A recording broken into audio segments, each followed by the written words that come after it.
Okay, I want to welcome my Senate colleagues and my House colleagues here today to talk about Trump's first 100 days. Donald Trump's first 100 days can be defined by one big F word: failure. Failure on the economy. Failure on lowering costs. Failure on tariffs. Failure on foreign policy. Failure on preserving democracy. Failure on helping middle-class families.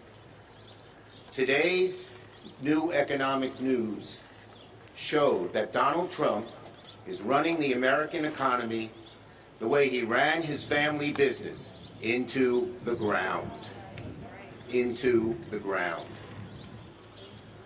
On tariffs, what a failure. It's a policy that's in total chaos. One day he says one thing, one day he says another thing. Maybe this country has tariffs, maybe this country won't. Even his policy advisors are at a loss to explain what he's doing, and as a result, instead of all of us in the world going after China, China now has allies all over the world going after us. Tariffs, a failure. On costs, Donald Trump said on day one he'd lower costs of American families. They are up and up and up. And the tariffs are making it worse. Costs will go up for about $4,000 for the average American family. People of our IRAs have lost close to $100,000. Small businesses, medium-sized businesses, large businesses are frozen because they don't know what Trump's going to do. And that constrains supplies and raises costs. Failure on foreign policy. Instead of standing up to bullies, Trump is succumbing to bullies. He's being bullied by the dictators of the world. And again, he's broken our alliances in Europe, and so all the world now looks askance at America. Failure on DOGE.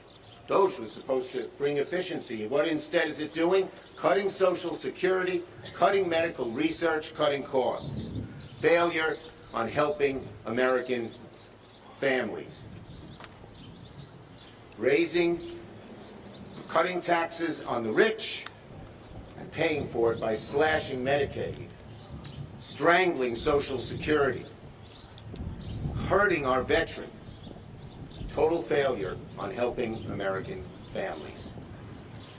And who is complicit in all of this? Who, the Republicans in the House and Senate, are co-conspirators. They are complicit. They are aiding and abetting all of Donald Trump's failures. They're not standing up to him once. They're involved, and they will shoulder the blame. Finally, on democracy. Donald Trump is trying to ruin our democracy. He has changed the Justice Department into an attack dog for his political enemies, the hallowed, fair Justice Department. He's washing it away. He is a would-be dictator. He wants to be a king. And again, our Republican colleagues in the House and Senate are complicit. So, Donald Trump's first 100 days are an abject failure. And we Democrats here and around the country will fight him at every turn. The great Hakeem Jeffries. Thank you so much. An honor and a privilege to stand here with you, Leader Schumer. Thank you for your leadership, and an honor and a privilege to stand here with House Democrats and Senate Democrats shoulder to shoulder in defense of the American people. Donald Trump's first 100 days in office have been a disaster. Donald Trump and congressional Republicans are crashing the economy in real time, raising costs on hard-working American taxpayers and driving us toward a painful recession.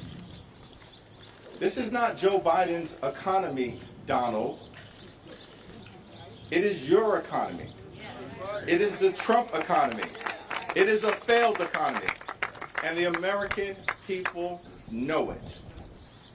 House Democrats and Senate Democrats, standing shoulder to shoulder, are committed to building an economy that actually is affordable and makes life better for everyday Americans. We want to build an economy that lowers housing costs, lowers child care costs, lowers health care costs, lowers grocery costs, and lowers utility costs. We recognize that far too many people in this country are struggling to live paycheck to paycheck. That should not be the case in the wealthiest country in the history of the world. It's time to build an affordable economy, and it's time to build it now. Donald Trump and congressional Republicans have failed in this task, and they're not equipped to do it because they're focused on enacting massive tax cuts for their billionaire donors like Elon Musk, and they want everyday Americans to pay for it. We are going to continue to stand up to protect Social Security and Medicare. These aren't entitlement programs. They are earned benefits. The American people have paid into those benefits, worked hard for those benefits, earned those benefits. They are earned benefits. And let me be clear with our Republican colleagues and Donald Trump, Social Security is not a Ponzi scheme. Project 2025 is a Ponzi scheme.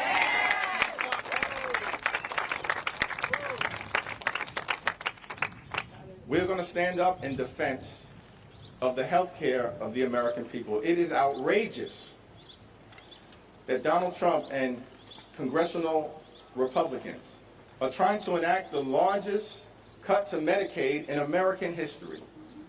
They will hurt families, hurt children, hurt seniors, hurt women, hurt veterans, and hurt disabled Americans. Hospitals will close, nursing homes will shut down, and people will die. This budget that Republicans are trying to jam down the throats of the American people at the direction of Donald Trump is unconscionable, unacceptable, and un-American. And Senate Democrats and House Democrats are going to do everything possible to stop this reckless budget in its tracks and bury it in the ground, never to rise again. Yes. Lastly, we have a message for our Republican colleagues. The House and the Senate are separate and co-equal branches of government. We don't work for Donald Trump. We don't work for Elon Musk. We don't work for far-right extremists. We work for the American people. And it's time for you to start acting like it or step out of the way so we can build the type of America that allows every single person in this great country to thrive. It's now my great honor to yield to the great Reverend Dr. Senator Raphael Warnock from the great state of Georgia.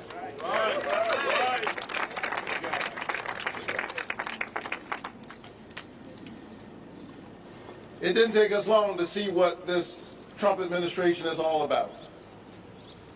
This is the worst first 100 days that this country has seen in a very, very long time. We are witnessing an all-out assault on our Constitution, an all-out assault on our norms and our values, an assault on the pocketbooks of ordinary people, but in a real sense, an assault on the spirit of the American people. They are trying to convince us that our neighbors are our enemies. We should know better than that by now, and we do. We went through a deadly pandemic in which if my neighbor was sick, while she was sick, I was potentially imperiled because it was an airborne disease. That didn't make my neighbor my enemy. That means I have an invested interest in my neighbor's health care, in my neighbor's ability to be covered. And so while there are politicians who want us to be wary of our neighbors, we ought to be wary of politicians who want us to be afraid of each other. They're trampling due process, striking fear in communities all across our country. They're firing the federal workers who serve our veterans. Many of them are veterans themselves. They have had the honor necessary to fight for us. And then they come back and they've got to fight with us to get ordinary respect for the work that they've already done and the work that they're trying to do. They're trying to shut down Social Security offices in Georgia and all across the country, drinking water safety offices. And why are they doing all of this? They're doing all of this in order to pay for a tax cut for billionaires, all the while adding billions of dollars, trillions of dollars over time to our national debt. But here's the thing that they're really trying to do. They are trying to weaponize despair. They're trying to so beat us down that we will be too soul weary to fight, and it's our job to prove them wrong. This country does not belong to the people in power. The power is in the people. And so I want the American people to be clear that we are fighting. In many ways, you will see our fight. Sometimes you will not see what the fights that we're engaged in, but know that we're fighting for ordinary people. Because we believe that if you center the people rather than the politics, you have a chance at getting the public policy right. That's right. And so we invite our Republican colleagues to join us. The doors of the church are open. The time is always right to do what's right. It's never too late to be on the right side of history. That's right. And so we want you to rise up to this moral moment and to recognize that we will not give in to wannabe autocrats who want to convince us that they have already won. If they can convince you that they've already won, then you won't fight. You won't raise your voice. The great Andy Young, who's now in his 90s and is a great source of wisdom for me, tells a story of how after they had passed the civil rights bill into law, Dr. King and his team went to visit with President Lyndon Baines Johnson. And Dr. King said to President Johnson, I need a voting rights law. My people are being disenfranchised, and we've got to pass a voting rights law. And the president said, Martin, I agree with you, but the sad political reality is I don't have the power to do that right now. I just passed a civil rights law. I've used all of my political capital to muster that through the Congress. There's no way I can get a voting rights law passed. I don't have the power to do that. And they left the meeting and the team was feeling all dejected, and somebody said to Dr. King, what are we going to do now? He said, well, the president says he doesn't have any power. I guess we're going to have to go and get the president some power. And so I've been thinking about that story a lot lately, because everywhere I go, and I know my colleagues have the same experience, people are asking us, what are we going to do? Will you fight for us? And the answer is yes, we are fighting for you. But Selma was about creating the context for the change that you want to see in the world. And so know that as we fight on the inside, we need you to fight on the outside. And we will prove once again that this is the United States of America, and at the end of the day, it's the people who have the last word. Love has the last word. Justice has the last word. Righteousness has the last word. And we will continue to fight.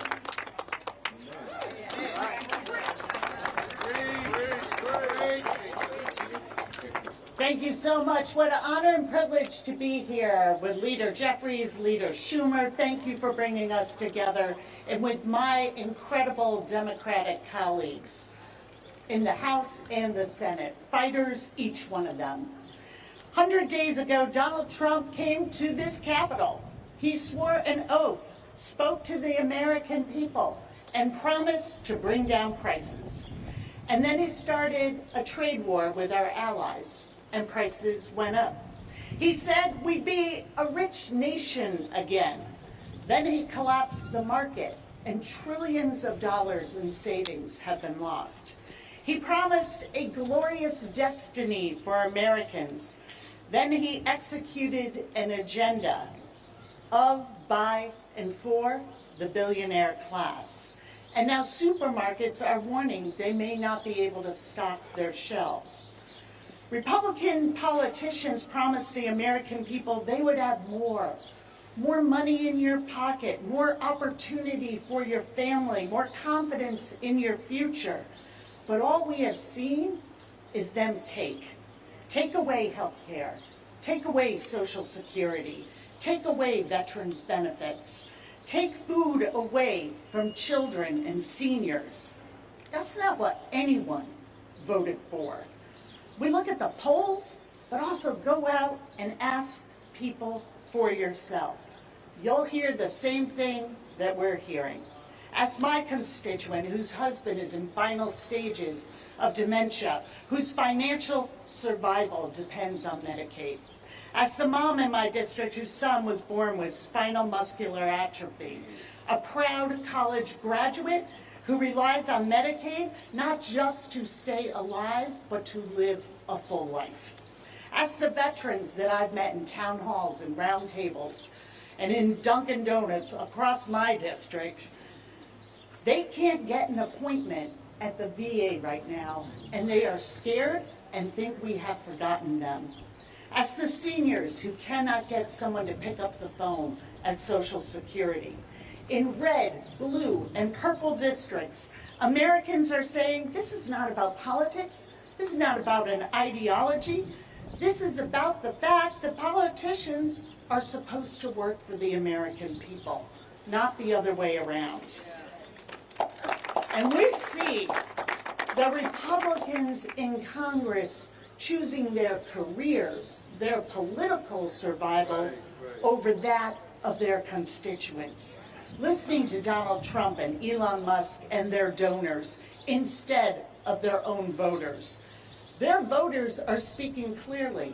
They oppose tax cuts for the rich. They oppose cuts to Social Security. They oppose cuts to veterans' benefits. They want the representatives they elected to lower their cost of living, to make sure they can afford groceries, go to the doctor, and stay in their homes. Whether or not Republicans are listening to their voters, Democrats are. We see them, and we see a system that punishes those who work the hardest to benefit those who have the most. And we're here to offer a different path. We're here to fight for the America that Americans want, with more opportunity, more wealth, and more power for working families. That is the fight that we're in. That is our commitment to Americans. And I am so proud to be here today and yield to my good friend, the Senator from Delaware, Senator Lisa Blunt Rochester. Thank you, colleagues. Leader Schumer, Leader Jeffries, thank you for gathering us all here today on this beautiful, beautiful afternoon. As a former member of the House of Representatives, and as a new member of the United States Senate, I have to say to everybody, I don't know about you, but when I look back and see this crowd, this is a beautiful sight to behold. Yes. Democrats coming together across the Capitol. So I start off by saying, it's good to see you. It's good to be with you. It's good to be in the fight together. All of us represent millions of Americans across this country, from every single corner of this country. We have constituents who may have different voices, may look different, may have different beliefs, and face different challenges every day. But there are two things that we are united on. One is that we love this country. Get that straight. We love this country.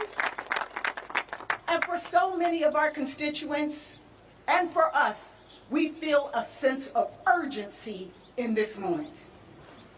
100 days. Some of you may recall, if you know me, that in 2016 I was elected, having never run for anything in my life. And I came to the House of Representatives in the minority. Right, Speaker Pelosi? I was in the minority. I came with Donald Trump. And so for me, this is not new. We made sure that every attempt to repeal, replace, tear up the Affordable Care Act, we did not let that happen because the people did not let that happen. Right. And today, I am here as a United States Senator in the minority, temporarily. I'm going to say that again, temporarily. And also with Donald Trump. And I have a message to my Republican colleagues. When I first came in, the word was unprecedented, but now the words are uncertain, chaotic, confused, and corrupt. Those are the words. And so to my colleagues on the other side of the aisle, I say on this 101st day, there is an adage, the truth shall set you free. The truth shall set you free. 100 days into this presidency, we've gone from 3 years of solid growth in our economy to the steepest decline that we've seen since the pandemic. That's the truth. Groceries are up, retirement savings are down. That's the truth. Outbreaks of measles and the avian flu, that's the truth. It costs more to build, buy, or to rent a home. It's the truth. American citizens, including 2-year-olds and kids with cancer, are being deported without due process. That's the truth. There are wars around the world. There's chaos at the Pentagon, and our allies are losing trust in us. Anybody remember Signalgate 1 and the sequel Signalgate 2? And don't forget the Department of Inefficiency, breaking our government while they're stealing your data. It's been a long 100 days, but make no mistake, Democrats are going to continue to fight. And each of us must do our part in this moment. We will sit in, right, Corey? Yeah. To protect Medicaid and the millions of Americans who rely on it. We will stand up for justice and the rule of law and due process. We will march for our rights. And across the Capitol and across the country, we will lock arms against hate, corruption, and darkness. We do this because this is our country. We do this because this is our democracy. And we do this because we recognize that we are all in this together. We are all in this together. And so I close with the song, but I'm not singing. I close with the song that I think represents what you see behind you. The song that is sung and danced to at every Black family reunion. We are family, and we got your back, American families. Yay. And it is my honor to now introduce the Minority Whip from the United States House of Representatives, Pete Aguilar, my friend. Thank you so much, Senator. Leader Schumer, Leader Jeffries, Speaker Emerita Pelosi, and colleagues. For 100 days, Republicans have shown us who they are fighting for and what they care about. It's not the working families who asked for a little bit of help, a little bit of breathing room. It's not our veterans, our farmers, our teachers, or our seniors. The only thing Republicans can rally around, the only thing that brings them together, is massive tax cuts for their billionaire friends. They're trying to pass a budget to cut Medicaid, to cut health care, to make health care more unaffordable and less accessible. They're dismantling the Social Security Administration. and putting the earned benefits that seniors rely on in jeopardy. And Trump's reckless tariffs are driving our country towards a recession, which will put hardworking Americans out of work through no fault of their own. In just 100 days, Donald Trump and the Republican majority have broken their promise to lower costs and instead chosen to crash the economy. Their budget bill will only make things worse. Democrats are going to keep the focus on the American people, and the American people are asking for a little bit of breathing room so they can get by. They want to spend a little less of their hard-earned paychecks at the grocery store, at their daycare, or toward rent. We're going to focus on making life more affordable, making life easier for everyday Americans in these next 100 days, and at every turn until we flip the House and we flip the Senate and we put a check on the Trump administration's reckless economic policies. Thank you.